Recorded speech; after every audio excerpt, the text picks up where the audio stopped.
Money is not neutral. It carries culture, history, and expectations. Join us for honest conversations about the real costs behind how we live, love, give, and just survive in this complex world. Money. It is not black or white. Powered by GoTyme. Kinna Mapalomaku. And I'm Maya Fisher-French. Welcome to our podcast. Maya, today we are talking about the cost of beauty. What does it take? And what does it cost for us to appear and look beautiful every single time? And by the way, Maya, I always love you in bright colors, specifically pink. Well, I wore the pink today because I knew we were going to be talking about beauty. And I knew, of course, that you'd be glammed out as always, because I do have to tell you one thing about Mapalo. She always looks absolutely spectacular. And so we're going to dig in a little bit into the psychology behind looking beautiful. Why is it so important for us women? Who are we doing it for? What does it cost and how do we budget for it? Oh, yeah. And do we sometimes hide these things from our partners or even our friends? Just how much we actually really spend on beauty.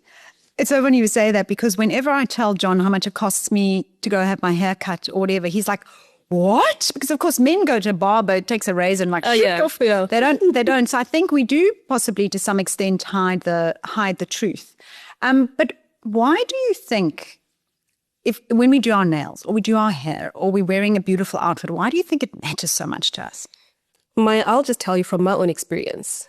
Whenever I get my nails done, whenever I have a new wig or it is blown out and it has curls and I just feel really good. I feel actually quite confident when I know that I look good. And I will tell you, okay, if my husband, bless his soul, he's a very friendly person. He always meets up with people. Then, no, come over for lunch.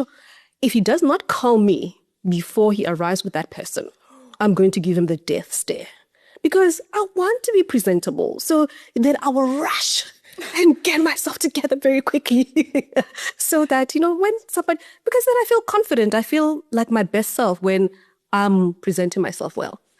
But it's so interesting because you're not doing it for a fancy. You're doing it for the person who's coming to visit. And I think that's something our partners need to understand. Yes, and normally it's the partner and the wife. So for me, I find that when a woman specifically says that you are gorgeous or you're beautiful or you look nice, I take that more to heart than when a man says it. Sometimes even when a man says it, I roll my eyes and I go. It feels a little bit creepy. Yes. Poor guys, they can't win. They say, but I was complimenting her, but you could be a pervert. Whereas a woman comes up to you and says, you look amazing. I mean, didn't you have an experience like that recently? Maya, boy, did I do. And I carry it with me, okay? So I was coming back from Joburg and I was at the airport. And, it's a little bit busy, but I'm walking and I see this lady is walking towards me and I'm like, what is going on? But I'm thinking perhaps it's one of the tribe members. And she walks right up to my face, points a finger at me and says, Umhle. So saying, you are gorgeous, you are beautiful. And she walked past. That was, oh my word. When I landed here, I wanted Offense to take me out. Because I felt good. And it's amazing. I mean, I look at my mom. My mom's a pensioner. But she will still spend, once a week, she has a woman blow drying her hair and she does her nails. Because even at the age of 86, it still matters to her how she presents. And I think this is quite fundamental to being a woman. And it is often a big part of our budget. But we obviously want to get on to how we afford all of these things. Yeah. But before we get there, Mapalo, I just want to remind you a little bit, as you know what's coming. Yeah. I can tell from the smile on your face. You have promised me for years now that you were going to get me a wig because you said your wigs transform your life. And you tell me that your husband has a new wife every day and you think that I could benefit from one. Absolutely. I've known Maya for almost a decade and I have threatened and promised to buy your wig, which I think, I'm going to pull the trigger. But I think it just enhances marriages, relationships, Because I could go to work. I mean, I'm at work right now. Later, I have a different outfit and I have a different wig that I brought that, he saw me leaving as someone else. And when he comes into the city, we go for dinner, he's going to get someone completely new. And this is the way you look, not the personality. Because let's be honest, let's be honest, I can be 3 different women in one day, and that's not always a good thing. Okay, so let's get to the nuts and bolts. This wig that you would buy me, I may need to help you financially, because how much is this wig going to cost me? The wig that I'm going to get for you. So it just depends, because obviously you are Maya, you like your hair short. So it will be a bit more cheaper, more affordable, if you can call it that. Maybe not cheaper. Yeah, cheap. Okay. Yeah. Let's not say cheaper. It would still be cost effective, yes, because it's shorter. So the longer it is, the more expensive it does become. So around 5,000 Rand. So I was thinking about this, right? So 5,000 Rand, I have to blow dry my hair, right? And when I do it myself, it goes all over the place. So when I'm doing, then I have now had my hair done. Yes. So I must just tell you that I got a really good deal here. It was 200 Rand. Oh, but normally a blow dry costs about 300 Rand.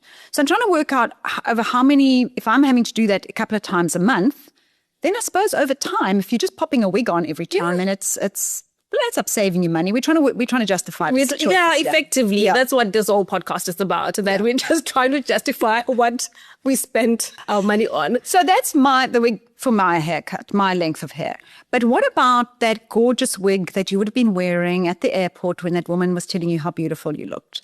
Like a really high quality. And I've seen some of your wigs. They are beautiful. So do you want me to say it publicly? I'm sorry, but this is honest. This is an honest conversation. Maya. Well, I mean, it was around like 10,000. You see the hesitation we feel about admitting what we spend on ourselves? Do you know the other thing that what I find in relationships is that I think both men and women hide from each other what I can tell you. I don't think my husband's ever told the truth about his mountain bike costs him. So you're saying so that wig, and how would you go about sort of saving for that or preparing to buy one? And I think it's very important, Maya, what we were talking about, that yes, we all have the things that we love spending money on. For some women, it's nails. For some, it's hair. For others, it's, different things. How I can afford this is because of the work that I do. Normally, I would go the extra mile and say, you know what, the next coaching session that I'm going to do, the next thing that I'm going to do, or go out and look for clients specifically for me to be able to buy a wig. So it's never on a credit card. It's never on lay-by or any of those pay-flex stuff. So it's always, I want a wig. So for example, around my birthday, I always know, I just want a little new wig for myself. It's a little birthday present. It's a little birthday present to me. Then I know my birthday is in March. I've got Jan, February to start saving for it, either, through savings or saying, okay, what is it that I can do extra to make sure that I do get my wig? And tell me, do you ever just think about going completely natural, just like going for an afro?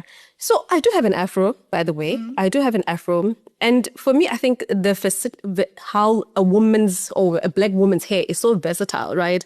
That I can go from an afro. I have braids.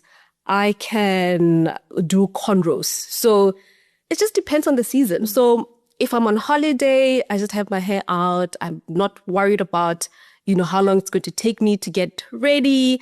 If I'm on holiday, normally I'll have braids because then I know I just tie them up in a little bun and I'm good to go. But because with a wig, I always need someone around me to blow dry, do the curls, that sort of thing. So, but I thought a wig was going to make my life easier. Do I still have to blow dry this thing? I mean, just straighten it, Maya.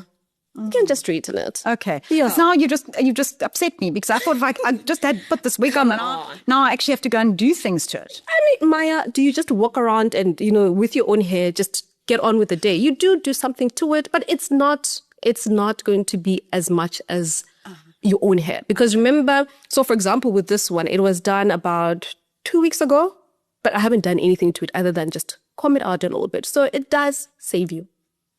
But also, doesn't it get quite hot? Because Maplo and I were out last night at a function, and she had a little fan with her. Oh, I said, I know why you've got a fan. Because you're hot under that wig.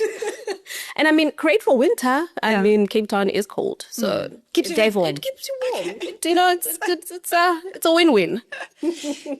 I'm going to go back. I want to ask a little bit. I want to ask this question because this is about culture. Yeah. And one of the big things I want to ask you is when you have your afro, has anybody ever, and I'm talking particularly white people, ever tried to touch your afro? Oh, Maya way. And sometimes you can even see someone, the way they're looking at you. But you can see that what their intentions are, what they're thinking. And already then I give you a really ugly look. Like, don't you dare. Don't even think about it. Take those thoughts out of your mind completely. No, do not touch my hair. And I've thought about this often because this has become a big debate. I mean, it's in news. I mean, there have been fights at schools. There have been all sorts of things about touching someone's hair. And, I've got a friend and she's got these gorgeous blonde curls, but they're quite tightly curled. Yeah. And I do sometimes wonder what would it be like just to pull one and see it pop back again. I've had the thought, but I know that it is simply inappropriate to touch someone's hair. So I think, could we just do like public announcement here? No. You cannot touch somebody else's hair. And no, you can't even ask them. Yeah, don't touch my afro. Don't think about it. I think, yes, there's an element of curiosity, but I think it becomes disrespect if you feel like you can. Absolutely. Yeah. Right? So do not touch people's hair.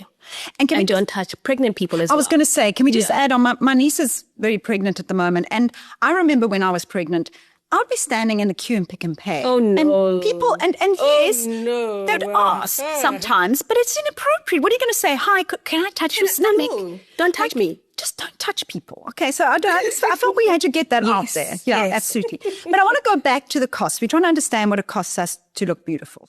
From my perspective with my hair and getting to the age that I am, and I know all my friends, they're going grey now. So now suddenly you've got another whole element of colouring going on. I mean, I'm fortunate because I've let my grey grow out and I just highlight. Yeah. But so I get away with highlights sort of every 3 months. But most of my friends are having to colour their hair every 4 to 6 weeks. Sure. And, it gets expensive. I mean, if I go and cut and highlight my hair, that's $1,500 a pop. So, if you're having to do that more frequently, it starts to become an absolute real cost. And I went and asked on social media, I thought, let's find out what women are really spending on themselves. So we've been talking about hair, but of course there's nails as well. So Di says she spends 680 Rand a month for her gel mani and pedi. One woman commented here, and I thought it was very interesting. She said, I don't do my nails because I love gardening, but I spend a lot of money on perfume, 4,000 Rand a month. I love Camo. Camo said that she does her hair every 2 to 3 months, but the partner helps pay for it. I like that. It's not often that the partner was. But I do have to pick on S. And the reason we pick on S is that she's one of our, she's a influencer. She does financial education. Yeah. And she's saying she spends on average $800 to $1,500 a month on braids, skincare, $800 to $1,500, nails up to $600. I mean, you've got to really be budgeting for that. Oh, yeah. Oh, yeah. And I mean, and it's not just one thing. It's hair, it's nails. For some people, it's perfume. And all of this start adding up. And one interesting thing, Maya, around, having asked people, I said, okay, on average, how much do you spend on just beauty and taking care of yourself? And people said on average about 3,000 Rand. And it made me think about a tax-free savings account. Exactly that. So if we were investing this money instead. But I mean, of course, we can't expect people to invest the entire thing. But even if it's just a portion of that going towards your investments, because what I often find is that women will say, but I just don't have enough in my budget. And so for me, I always say, take a look at exactly how much you spent. Can you cut back just maybe a portion and start investing? But I want to go back to this idea about, because we are accepting that beauty. And I mean, I must tell you, supplements, you reach a certain age and you've got to be on supplements because it saves your marriage, it saves your relationships. Those come in at such a high cost. So now I have a lot of discussions with my friends all in their 50s about the kind of costs that they're spending on just literally healthcare stuff, not let alone the hair and the nails. And it's starting to add up a lot. So how do we find that balance between spending on things that make us feel good, literally and figuratively, and actually investing? And I know, Mabulu, you and I have spoken about our survival budgets quite often, and sometimes we just have to cut to the bone. And I know even in tough times, you will stop doing your nails. Yeah. So, and I think that's it. It's knowing yourself, what it is that you like and what you would be willing to give up, and the things that you're not willing to give up. I think also that's very important, right?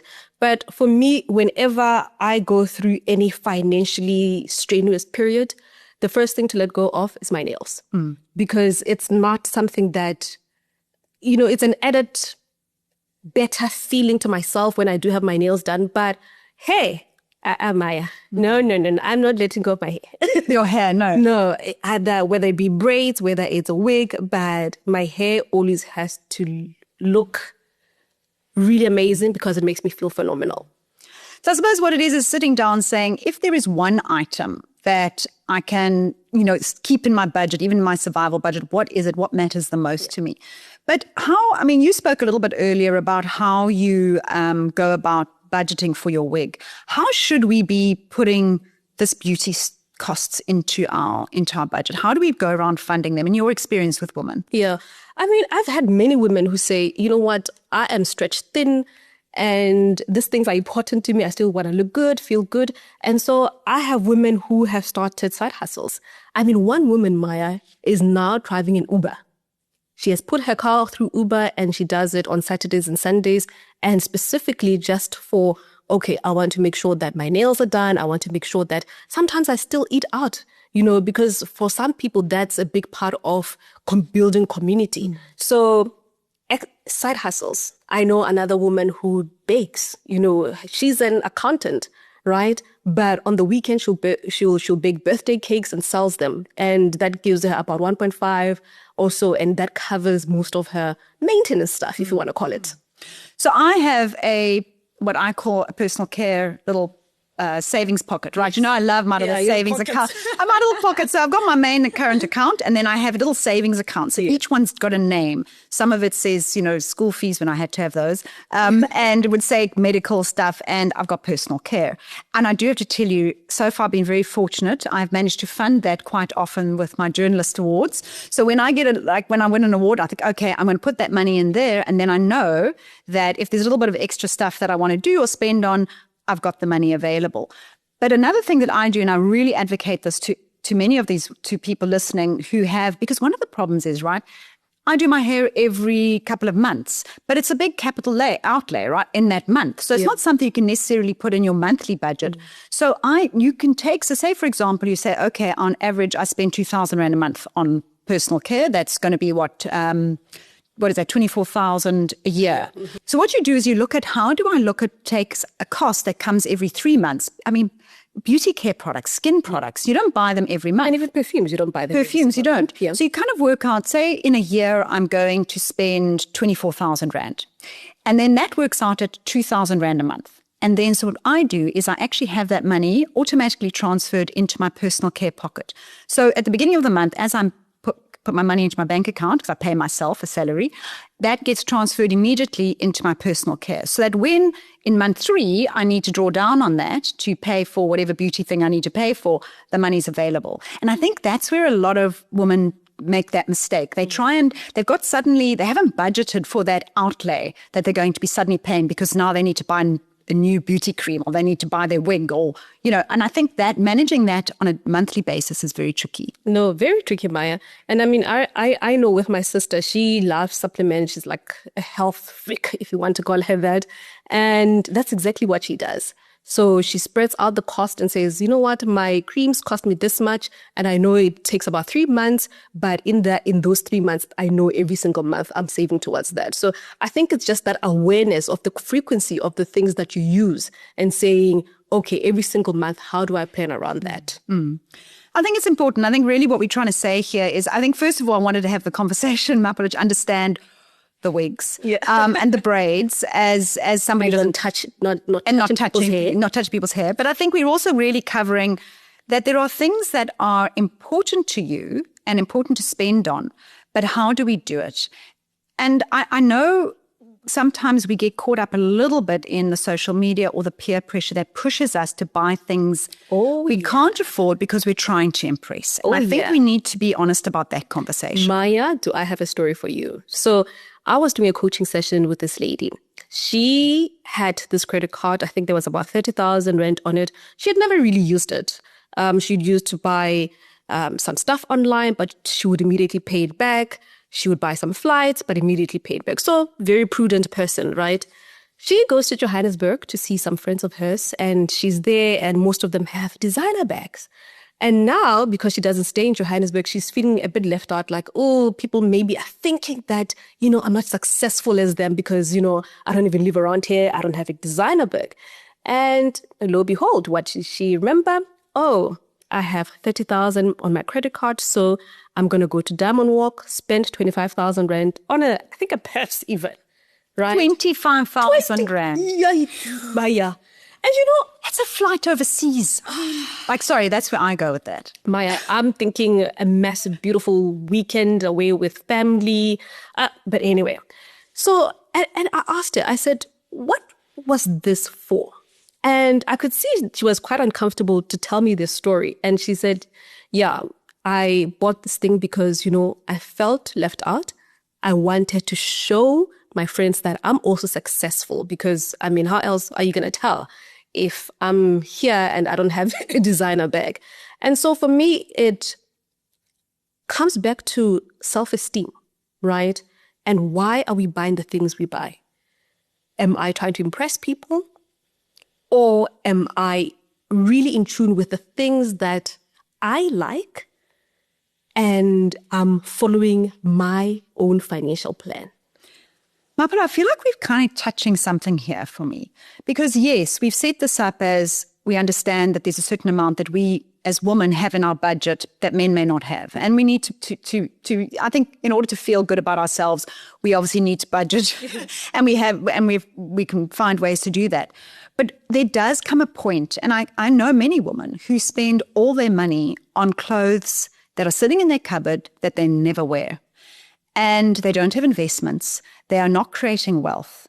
They're not putting money for their future. And there, I think we move from a healthy kind of self-esteem to perhaps something less healthy. Oh, yeah. And add social media to that, where people feel like, okay, I have to have the latest phone. I have to have the latest car.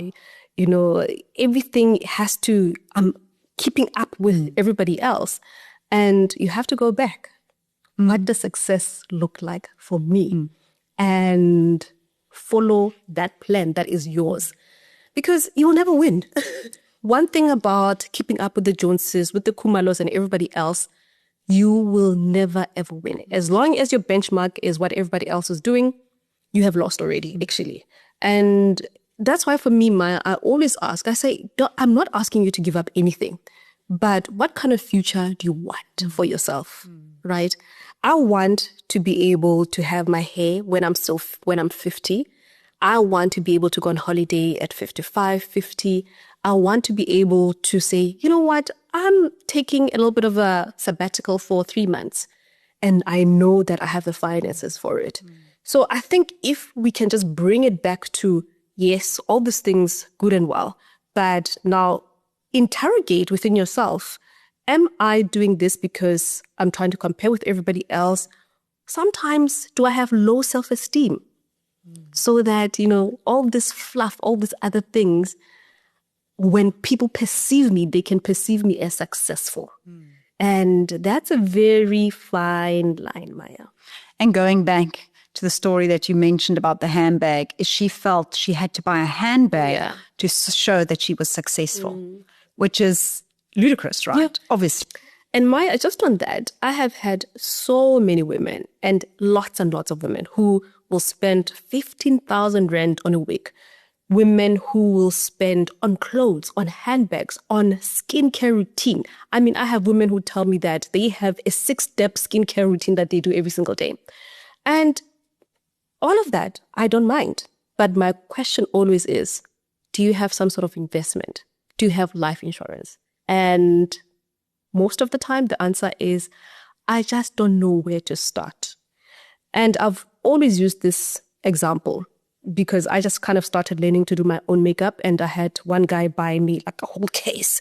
My makeup artist buy me whole brushes and the whole thing. And I looked at just how much it cost and that people get face beads all the time. And I said, if you can learn how to do 100-step makeup, you can certainly learn, okay, I need insurance. Okay, I need investments. Those are just the basic things. It is not complicated. If you can learn all of that when it comes to makeup, or which perfume we've mixed together, it gives you vanilla, all of that. And if you can watch 101 podcasts about what supplements to be on, there we go. You can at least listen to one, which is ours, about how to actually start investing. You're right. To start investing, absolutely, Maya. Yeah. So today we've spoken about the cost of beauty, how to budget for it, and when is it getting a little bit too much? When are you crossing that line? And we're going to be picking up a similar thread in our next episode where we're going to talk about the cost of weddings. What is a reasonable amount to spend, or is there a point where you're spending just a little bit too much?